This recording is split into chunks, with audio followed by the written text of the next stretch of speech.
Maithili express की शानदार प्रस्तुति।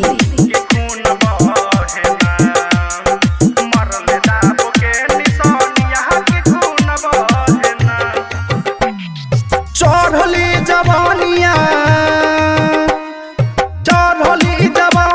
में कोइले खनिया की खून बहेना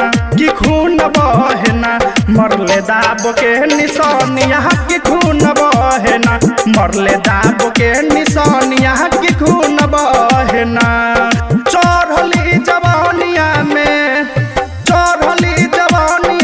कोइले खनिया की खून बहेना मरले दाब के निशानिया की खून बहेना मरले दाब के निशानिया की खून बहेना।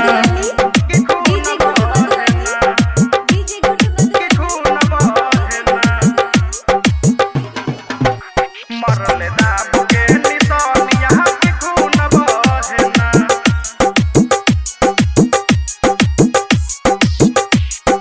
मान ले न बात वो कह देले घाती कैसे बताई सखी राती के बाती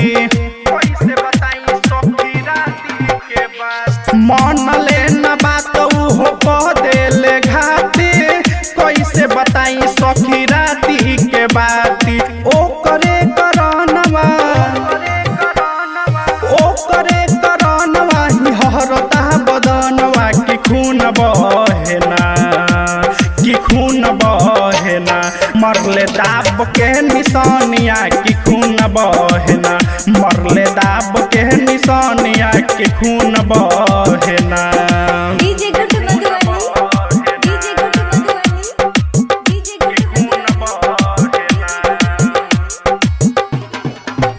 मरले दाब के निशानिया की खून बहेना।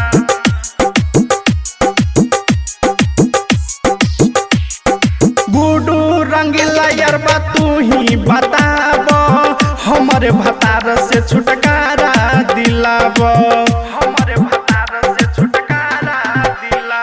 गुडू रंगीला यार तू ही बताब हमारे भतार से छुटकारा दिलाब।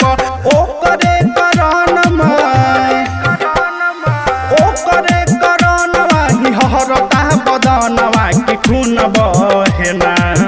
खून बहेना मरले दाब के निशानिया की खून बहेना मरले दाब के निशानिया की खून बहेना।